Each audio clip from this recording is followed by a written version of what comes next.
LFI nag nga xam ne qui prévoit mooy la feuille de route budgétaire de l'État du Sénégal du 1er janvier au 31 décembre LFI boobu wax dëgg yàlla joxul gëdd investissement.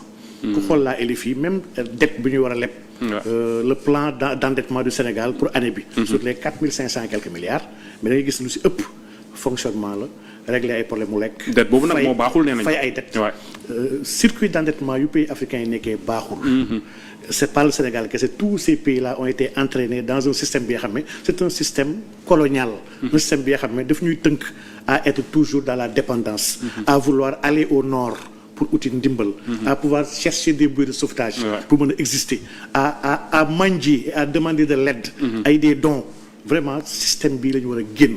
système bi depuis Senghor la ci waroon génn. parce que aujourd'hui quand on dit que la dette est déjà élevée sous ce régime on ne doit pas peut-être leur en vouloir dans la mesure où lu bëri dañ koy fay dette yi ñu fi fekk aussi. oui ils sont pas responsables. voilà leen tenir comme responsable de l'état d'endettement actuel du Sénégal. qui n'est pas sérieux.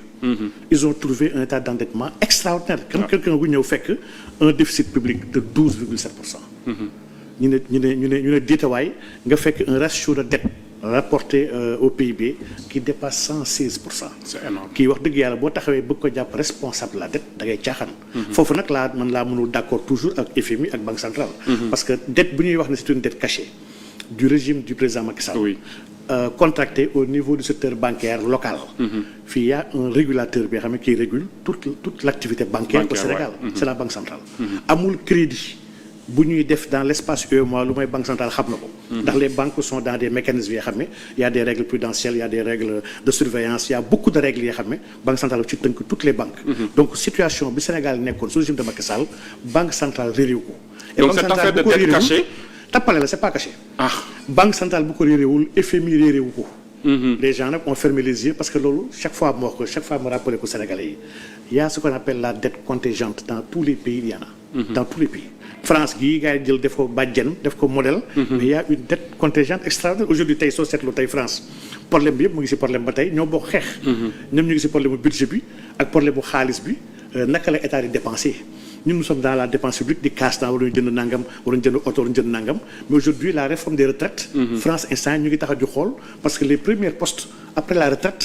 mais dañuy gis ni l'État dépense trop. pour ay salaires pour ay voyages. ay tournées de prestige.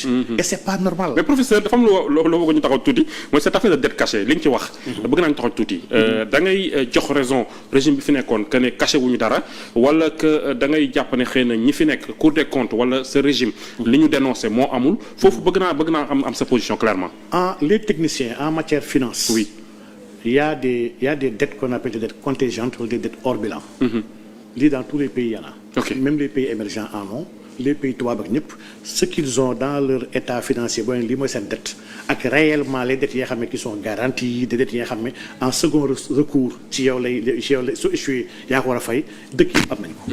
le régime passé nag li ñu def nii c'est pas quelque chose de mauvais en soi ndax ñëpp koy def. ñoom leur crime mu ngi nekk ci déclencher de la dette en ne pas respectant les règles de notre zone et de notre pays. ndax notre zone dañ leen jox obligation en matière de dette. maanaam utukaayu xaalis l'Assemblée nationale mooy la maîtresse du jeu.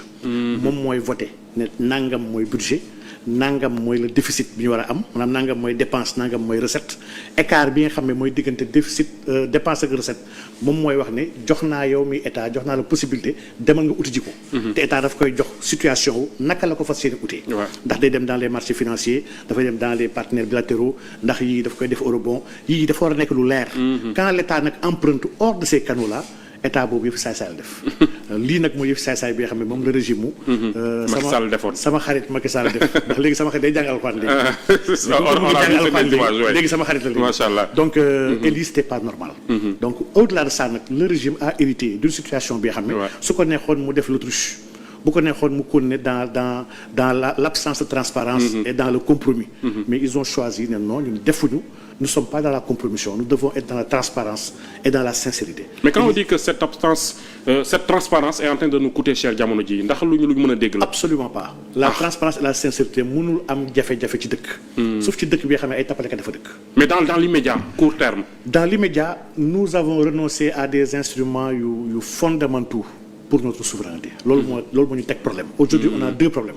On a un régime bi nga xam ne ñu bëri ci àdduna bi ñoo taxaw teg ko bët di ko xaar. ça c'est vrai. parce que am na ay wax yu bëri yoo xam ne daan nañ ko wax avant ñuy jot ci nguur gi.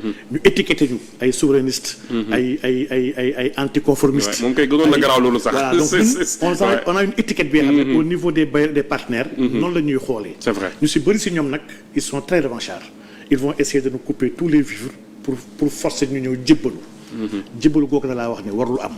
ndax on a ñun des moyens fii au niveau local de régler nos problèmes de financement sans pour autant sukk jébbalu ci dëkk